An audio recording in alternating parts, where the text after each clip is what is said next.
ಸ್ನೇಹಿತರೆ, ಮಕ್ಕಳು ಯಾವ ತಿಂಗಳಿನಲ್ಲಿ ಜನಿಸಿದ್ರೆ ಅವರು ಬುದ್ಧಿವಂತರಾಗ್ತಾರೆ, ಹಾಗೆಯೇ ಅದೃಷ್ಟವಂತರಾಗ್ತಾರೆ ಮತ್ತು ಅವರ ಮನಸ್ತತ್ವಗಳು ಹೇಗಿರುತ್ತದೆ ಎಂಬುದನ್ನು ಈ ದಿನದ ವಿಡಿಯೋದಲ್ಲಿ ತಿಳಿಯೋಣ. ಹಾಗಾಗಿ ಸ್ನೇಹಿತರೆ, ವಿಡಿಯೋವನ್ನ ಪೂರ್ತಿಯಾಗಿ ನೋಡಿ. ಹಾಗೆ ಫ್ರೆಂಡ್ಸ್, ಯಾರೆಲ್ಲ ಇನ್ನು ನಮ್ಮ ಚಾನೆಲ್ ಅನ್ನು ಸಬ್ಸ್ಕ್ರೈಬ್ ಮಾಡಿಲ್ಲ ಅಂದ್ರೆ ದಯಮಾಡಿ ಸಬ್ಸ್ಕ್ರೈಬ್ ಮಾಡಿ. ಸ್ನೇಹಿತರೆ, ಈ ಪ್ರಪಂಚದಲ್ಲಿ ಪ್ರತಿಯೊಬ್ಬ ಮನುಷ್ಯನು ಕೂಡ ಆ ದೇವರ ಸೃಷ್ಟಿ. ಆದ್ರೆ ಕೆಲವರಿಗೆ ಭೋಗ ಭಾಗ್ಯಗಳು, ಅಷ್ಟೈಶ್ವರ್ಯಗಳು ಮತ್ತು ಸುಖ ಸಂತೋಷ ಹಾಗೆಯೇ ಆಡಂಬರದ ಜೀವನ ದೊರಕುತ್ತೆ. ಇನ್ನು ಕೆಲವರಿಗೆ ಅಂತಹ ಯಾವುವು ಸಿಗೋದೇ ಇಲ್ಲ. ಬಹಳಷ್ಟು ರೀತಿಯ ಕಷ್ಟಗಳನ್ನ ಎದುರಿಸಬೇಕಾಗುತ್ತದೆ. ಸಾಧಾರಣ ಜೀವನ ನಡೆಸಲು ಕೂಡ ಪರದಾಡುವಂತಹ ಪರಿಸ್ಥಿತಿಗಳನ್ನ ಎದುರಿಸಬೇಕಾಗುತ್ತದೆ. ಅವರು ಮಾಡುವ ಕೆಲಸಗಳು ಎಲ್ಲವೂ ಸಕ್ಸಸ್ ಆಗದೆ ವಿಫಲವಾಗ್ತಿರ್ತವೆ. ಕೆಲವು ಮಂದಿ ಯಾವುದೇ ಕಷ್ಟ ಪಡದೇ ಇದ್ರೂ ಅವರು ಸುಖವಾಗಿರ್ತಾರೆ. ಅಸಲಿಗೆ ಇವುಗಳಿಗೆಲ್ಲ ಕಾರಣ ಏನು? ಗರುಡ ಪುರಾಣದ ಪ್ರಕಾರ ಇದಕ್ಕೆಲ್ಲ ಕಾರಣ ನಮ್ಮ ಪೂರ್ವ ಜನ್ಮದ ಕರ್ಮ ಫಲಗಳೇ. ಹೌದು ಸ್ನೇಹಿತರೆ, ಪೂರ್ವ ಜನ್ಮದಲ್ಲಿ ನಾವು ಮಾಡಿದ ಕರ್ಮ ಫಲಗಳೇ ನಮಗೆ ಬೇರೆ ಜನ್ಮದಲ್ಲಿ ಅವುಗಳನ್ನ ಅನುಭವಿಸೋದಕ್ಕೆ ಕಾರಣವಾಗಿರ್ತವೆ. ಸ್ನೇಹಿತರೆ, ನೀವು ಅಲ್ಲಿ ಇಲ್ಲಿ ನೋಡಿರ್ತೀರಾ, ಕೆಲವು ಮಂದಿ ಮಕ್ಕಳು ಹುಟ್ಟುತ್ತಲೇ ಶ್ರೀಮಂತರಾಗಿ ಹುಟ್ಟುತ್ತಾರೆ. ಅಂದ್ರೆ ಹುಟ್ಟಿದಾಗಿನಿಂದಲೂ ಅವರಿಗೆ ಏನ್ ಬೇಕೋ ಎಲ್ಲವೂ ಸಿಗುತ್ತೆ. ಚಿನ್ನ, ಬೆಳ್ಳಿ, ಆಸ್ತಿ, ಐಶ್ವರ್ಯ ಮತ್ತು ಆಡಂಬರದ ಜೀವನ ಅವರಿಗೆ ಲಭಿಸುತ್ತೆ. ಅವರಿಗೆ ಹುಟ್ಟಿನಿಂದಲೇ ಎಲ್ಲವೂ ಚೆನ್ನಾಗಿರುತ್ತೆ. ಹಣವಿರುವ ಮನೆಯಲ್ಲೇ ಹುಡ್ತಾರೆ. ಹಾಗೆಯೇ ಅಷ್ಟೇ ಕೇರ್ ಮಾಡುವಂತಹ ತಂದೆ ತಾಯಿ, ಕುಟುಂಬ ಎಲ್ಲರೂ ಇರ್ತಾರೆ. ಒಳ್ಳೆಯ ಶಿಕ್ಷಣ ಕೂಡ ದೊರಕುತ್ತೆ. ಅವರು ಬಹಳ ಚುರುಕುತನದಿಂದಲೂ ಇರ್ತಾರೆ.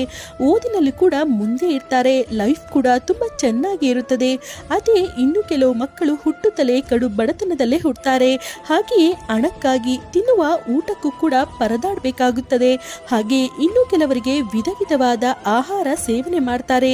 ಅವರ ಆರೋಗ್ಯ ತುಂಬಾ ಚೆನ್ನಾಗಿರುತ್ತದೆ. ಇನ್ನು ಕೆಲವರು ಬಹಳ ಜಾಗೃತಿಯಿಂದ ಎಷ್ಟು ಬೇಕೋ ಅಷ್ಟೇ ತಿಂತಾರೆ. ಆದ್ರೆ ಅವರಿಗೆ ಆರೋಗ್ಯಕ್ಕೆ ಸಂಬಂಧಿಸಿದ ಸಮಸ್ಯೆಗಳು ಇರ್ತವೆ. ಯಾವಾಗಲೂ ಕೂಡ ಅನಾರೋಗ್ಯ ಪೀಡಿತರಾಗಿರ್ತಾರೆ. ಹೆಚ್ಚಾಗಿ ಔಷಧಿಗಳಿಂದಲೇ ಅವರ ಜೀವನ ನಡೆಸ್ತಿರ್ತಾರೆ. ಇವೆಲ್ಲವೂ ಯಾಕೆ ಹೀಗೆ ನಡೆಯುತ್ತೆ ಅಂತ ನೋಡೋದಾದ್ರೆ, ಗರುಡ ಪುರಾಣದ ಪ್ರಕಾರ ನಮ್ಮ ಪೂರ್ವ ಜನ್ಮದ ಕರ್ಮ ಫಲಗಳೇ ಈ ಜನ್ಮದಲ್ಲಿ ನಮಗೆ ಸಮಸ್ಯೆಗಳನ್ನ ಸೃಷ್ಟಿಸ್ತವೆ ಎಂದು ಹೇಳ್ತಾರೆ. ಹಾಗೆಯೇ ನಮ್ಮ ಜ್ಯೋತಿಷ್ಯ ಶಾಸ್ತ್ರದ ಪ್ರಕಾರ ಈ ಭೂಮಿ ಮೇಲೆ ಜನಿಸುವ ಪ್ರತಿ ಮನುಷ್ಯನಿಗೂ ಆತ ಹುಟ್ಟಿದಾಗಿನಿಂದಲೂ ಸಾಯುವವರೆಗೂ, ಅಂದ್ರೆ ಆತನ ಹುಟ್ಟಿಗಾಗಲಿ, ಮದುವೆಗಾಗಲಿ ಮತ್ತು ನಾಮಕರಣಕ್ಕಾಗಲಿ ಪ್ರತಿಯೊಂದಕ್ಕೂ ಕೂಡ ಗ್ರಹ ನಕ್ಷತ್ರಗಳು ಅವರು ಹುಟ್ಟಿದ ಗಳಿಗೆ ಮತ್ತು ತಿಂಗಳುಗಳನ್ನ ಆಧರಿಸಿ ನಿರ್ಧರಿಸಬಹುದು. ಇಂತಹವುಗಳು ಖಂಡಿತವಾಗಿಯೂ ನಡೆತಿರ್ತವೆ ಮತ್ತು ಜ್ಯೋತಿಷ್ಯ ಶಾಸ್ತ್ರದ ಪ್ರಕಾರ ಸರಿಯಾಗಿರ್ತವೆ. ಆದ್ರಿಂದ ಈಗ ನಾವು ಯಾವ ಯಾವ ತಿಂಗಳಿನಲ್ಲಿ ಹುಟ್ಟುವ ಮಕ್ಕಳು ಹೆಚ್ಚಾಗಿ ಚುರುಕಾಗಿರ್ತಾರೆ ಮತ್ತು ಎಂತಹ ಮನಸ್ತತ್ವವನ್ನ ಹೊಂದಿರ್ತಾರೆ ಎಂಬುದನ್ನ ತಿಳಿಯೋಣ ಬನ್ನಿ. ಜನವರಿ ಮತ್ತು ಫೆಬ್ರವರಿ ತಿಂಗಳಿನಲ್ಲಿ ಜನಿಸುವ ಮಕ್ಕಳು ಹೆಚ್ಚು ಚುರುಕಾಗಿರ್ತಾರೆ. ಅವರು ಅವರ ಸ್ವಂತ ನಿರ್ಣಯಗಳನ್ನ ತೆಗೆದುಕೊಳ್ತಿರ್ತಾರೆ. ಅವರು ಯಾವಾಗಲೂ ಕೂಡ ಅವರ ತಂದೆ ತಾಯಿಗಳಿಗೆ ಒಳ್ಳೆಯ ಹೆಸರನ್ನ ತಂದುಕೊಡ್ತಿರ್ತಾರೆ. ಅವರ ಬಾಲ್ಯದಿಂದಲೇ ಅವರ ಜೀವನಕ್ಕೆ ಅವರೇ ಅಧಿಪತಿಗಳಾಗಿರ್ತಾರೆ. ಅವರು ಯಾವುದೇ ಸಮಯದಲ್ಲಿಯೂ ಕೂಡ ಅವರ ತಂದೆ ತಾಯಿಗಳಿಗೆ ಹಾನಿಯಾಗುವಂತಹ ಕೆಲಸಗಳನ್ನ ಮಾಡೋದಿಲ್ಲ. ಈ ಮಕ್ಕಳು ಬಹಳ ಬುದ್ಧಿವಂತರಾಗಿ ಮತ್ತು ಅದೃಷ್ಟವನ್ನ ಹೊಂದಿರ್ತಾರೆ. ಮಾರ್ಚ್ ಮತ್ತು ಏಪ್ರಿಲ್ ತಿಂಗಳಿನಲ್ಲಿ ಜನಿಸುವ ಮಕ್ಕಳಿಗೆ ಕೋಪವು ಅಧಿಕವಾಗಿರುತ್ತದೆ. ಅವರು ಪ್ರತಿಯೊಂದರಲ್ಲೂ ಕೂಡ ನಾನೇ ಕರೆಕ್ಟ್ ಎಂದು ವರ್ತಿಸ್ತಾರೆ. ಅವರು ಮಾಡುವಂತಹ ಕೆಲಸಗಳಿಗೆ ಎಲ್ಲರಲ್ಲೂ ಮೆಚ್ಚುಗೆ ಪಡೆಯಬೇಕೆಂದು ಅದಕ್ಕೋಸ್ಕರ ಎಷ್ಟು ದೂರ ಬೇಕಾದರೂ ಹೋಗ್ತಾರೆ ಅಥವಾ ಕಷ್ಟಪಡ್ತಾರೆ.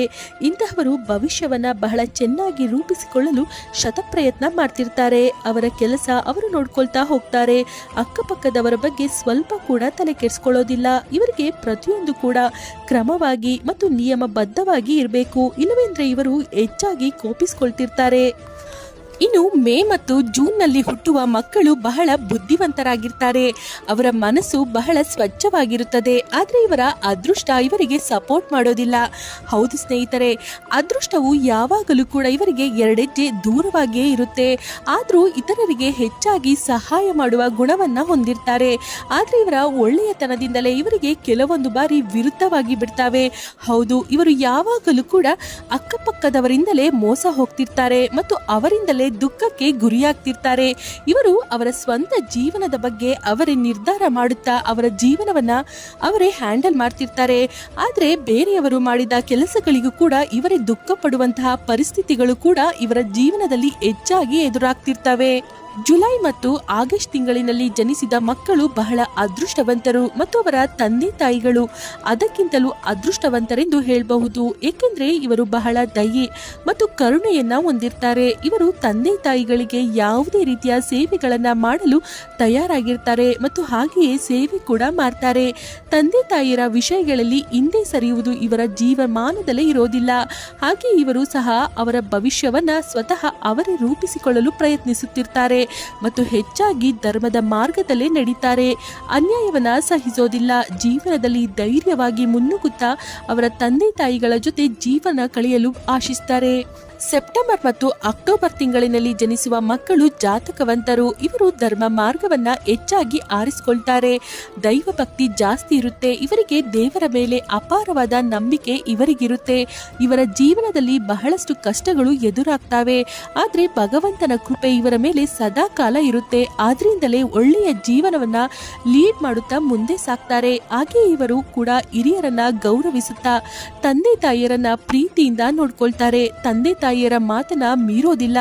ಊರಿನಲ್ಲಿ ಕೂಡ ಒಳ್ಳೆಯ ಅಭಿವೃದ್ಧಿಯನ್ನ ಪಡಿತಾರೆ. ಇವರಿಗೆ ಹೆಚ್ಚಾಗಿ ಕಷ್ಟಗಳೇ ಬರ್ತವೆ. ಆದ್ರೆ ಅವುಗಳಿಗೆ ಎದೆಗುಂದದೆ ದೇವರ ಮೇಲೆ ಭಾರ ಹಾಕುತ್ತಾ ಅವರ ಜೀವನದಲ್ಲಿ ಇನ್ನು ಮುಂದೆ ಸಾಕ್ತಲೇ ಇರ್ತಾರೆ. ಕೊನೆಯದಾಗಿ ನವೆಂಬರ್ ಮತ್ತು ಡಿಸೆಂಬರ್ ತಿಂಗಳಿನಲ್ಲಿ ಜನಿಸುವ ಮಕ್ಕಳು ಬಹಳ ವಿಧದಲ್ಲಿ ತೊಂದರೆಗಳಿಗೆ ಗುರಿಯಾಗ್ತಾರೆ. ಆದರೆ ಅವರಿಗೆ ದೇಶಭಕ್ತಿ ಹೆಚ್ಚಾಗಿರುತ್ತದೆ. ಇತರರಿಗೆ ಸಹಾಯ ಮಾಡುವ ಗುಣವನ್ನ ಕೂಡ ಹೊಂದಿರ್ತಾರೆ. ತನಗೆ ಹೊಟ್ಟೆ ಹಸಿದಿದ್ದರೂ ಕೂಡ ಪರವಾಗಿಲ್ಲ, ಮತ್ತೊಬ್ಬರ ಹೊಟ್ಟೆ ತುಂಬಿಸಬೇಕು ಎಂಬಂತಹ ಒಳ್ಳೆಯ ಗುಣ ಇವರದ್ದು. ಇವರು ಇತರರಿಗೆ ಮಾಡುವ ಸಹಾಯವೇ ಬೇರೆ ರೂಪದಲ್ಲಿ ಬಂದು ಅವರ ಕಷ್ಟಗಳಿಂದ ಅವರನ್ನ ಪಾರು ಮಾಡ್ತಿರ್ತದೆ. ಇವರಿಗೆ ದೇವರ ಮೇಲೆ ಅಪಾರ ನಂಬಿಕೆ ಇರುತ್ತೆ. ತಂದೆ ತಾಯಿಯರನ್ನ ಗೌರವಿಸ್ತಾರೆ. ಇದೆಲ್ಲಕ್ಕಿಂತಲೂ ಇವರಿಗೆ ದೇಶಭಕ್ತಿಯೇ ಹೆಚ್ಚು ಎಂದು ಹೇಳ್ಬೋದು. ಇವರು ಹೆಚ್ಚಾಗಿ ಸಮಾಜಮುಖಿ ಕಾರ್ಯಗಳಲ್ಲಿ ಪಾಲ್ಗೊಳ್ತಿರ್ತಾರೆ. ಹಾಗೆಯೇ ಹೆಚ್ಚಾಗಿ ಮೊಂಡುತನವನ್ನ ಹೊಂದಿರ್ತಾರೆ. ಅವರು ಅಂದುಕೊಂಡದನ್ನ ಅವರು ಸಾಧಿಸಲೇಬೇಕು ಎಂಬ ಹಠ ಅವರಲ್ಲಿರುತ್ತೆ. ಎಷ್ಟೇ ಹಠಮಾರಿ ಸ್ವಭಾವದವರಾದ್ರೂ ಕೂಡ ತಂದೆ ತಾಯಿಗಳಿಗೆ ಎದುರು ಮಾತನಾಡೋದಿಲ್ಲ. ಅವರ ಆಶೀರ್ವಾದದಿಂದಲೇ ಜೀವನ ನಡೆಸಬೇಕೆಂದು ಬಯಸುವಂತಹ ಶ್ರೇಷ್ಠ ಗುಣ ಅವರದ್ದು. ಸ್ನೇಹಿತರೆ, ಯಾವ ತಿಂಗಳಿನಲ್ಲಿ ಜನಿಸಿದ ಮಕ್ಕಳ ಮನಸ್ತತ್ವಗಳು ಹೇಗಿರ್ತವೆ ಮತ್ತು ಅವರ ಭವಿಷ್ಯತ್ ಹೇಗಿರಬಹುದೆಂದು ಜ್ಯೋತಿಷ್ಯ ಶಾಸ್ತ್ರದ ಪ್ರಕಾರ ನಾವು ತಿಳಿಯಬಹುದು. ಈ ವಿಧವಾಗಿ ಬಹಳಷ್ಟು ಸಾರಿ ನಾವು ನಮಗೆ ತಿಳಿಯದೆಯೋ ಕೆಲವೊಂದು ತಪ್ಪುಗಳನ್ನ ಮಾಡ್ತಿರ್ತೇವೆ. ಆದ್ರೆ ಹಾಗೆ ಮಾಡದೆ ನಮ್ಮ ಮಕ್ಕಳ ಆಲೋಚನೆಗಳು ಯಾವ ರೀತಿ ಇರ್ತದೆಯೋ ಅವುಗಳನ್ನ ನಾವು ಗ್ರಹಿಸಿ ಅವುಗಳಿಗೆ ನಾವು ತಕ್ಕ ಹಾಗೆ ಸರಿಯಾದ ವಿಧಾನದಲ್ಲಿ ಅವರ ಜೊತೆ ಬೆರೆತು ಅವರನ್ನ ಅರ್ಥ ಮಾಡಿಕೊಂಡು ಮುಂದೆ ಸಾಗಿದರೆ ಅವರು ಕೂಡ ಅವರ ಜೀವನದಲ್ಲಿ ಮುಂದಕ್ಕೆ ಸಾಗಿ ಅವರ ಆಶಯವನ್ನ ಈಡೇರಿಸಿಕೊಳ್ಳುವುದರಲ್ಲಿ ಯಶಸ್ವಿಯಾಗ್ತಾರೆ. ಸ್ನೇಹಿತರೆ, ಈ ಮಾಹಿತಿ ನಿಮಗೆ ಇಷ್ಟವಾಗಿದ್ದಲ್ಲಿ ಲೈಕ್ ಮಾಡಿ, ಶೇರ್ ಮಾಡಿ. ಹಾಗೆ ಸ್ನೇಹಿತರೆ, ಯಾರೆಲ್ಲ ಇನ್ನು ನಮ್ಮ ಚಾನೆಲ್ ಅನ್ನು ಸಬ್ಸ್ಕ್ರೈಬ್ ಮಾಡಿಲ್ಲ ಅಂದ್ರೆ ದಯಮಾಡಿ ಸಬ್ಸ್ಕ್ರೈಬ್ ಮಾಡಿ. ಧನ್ಯವಾದಗಳು.